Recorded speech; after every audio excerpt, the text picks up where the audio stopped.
Alors je rebondis sur le problème que tu as eu parce que c'est vraiment utile pour tout le monde. Dans la palette des calques, vous avez donc un groupe qui a été créé quand on a annulé la vectorisation, quand on l'a décomposé en fait.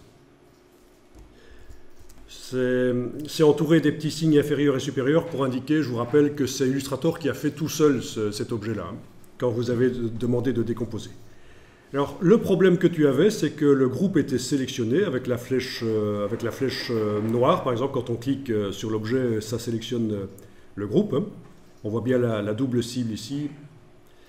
Et dans la palette aspect, il y a un fond qui avait été mis,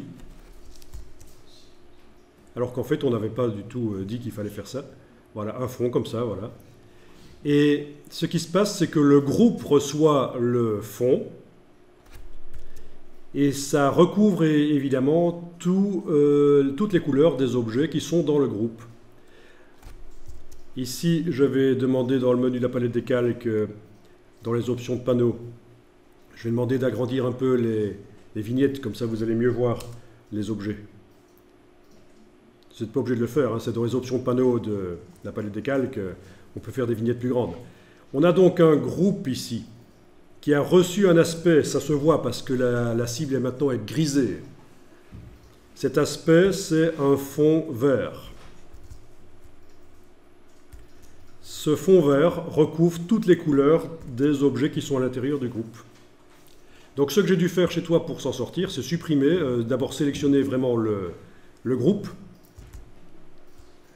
et supprimer le fond vert ici. Et à ce moment-là, la couleur des objets à l'intérieur du groupe réapparaît. Donc je vous rappelle qu'Illustrator est vraiment un logiciel complexe. Je connais bien Illustrator et Photoshop, aussi bien l'un que l'autre, et je peux vous dire que par rapport à Photoshop, Illustrator est vraiment plus chipot. Ce genre de piège, il faut vraiment maîtriser le logiciel.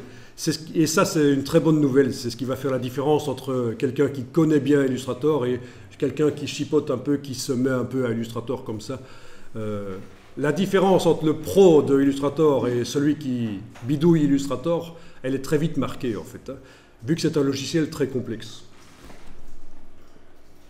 Bonne nouvelle pour les professionnels du graphisme, parce que c'est toujours la concurrence des petits amateurs, du neveu du libraire, c'est toujours ennuyeux quand même.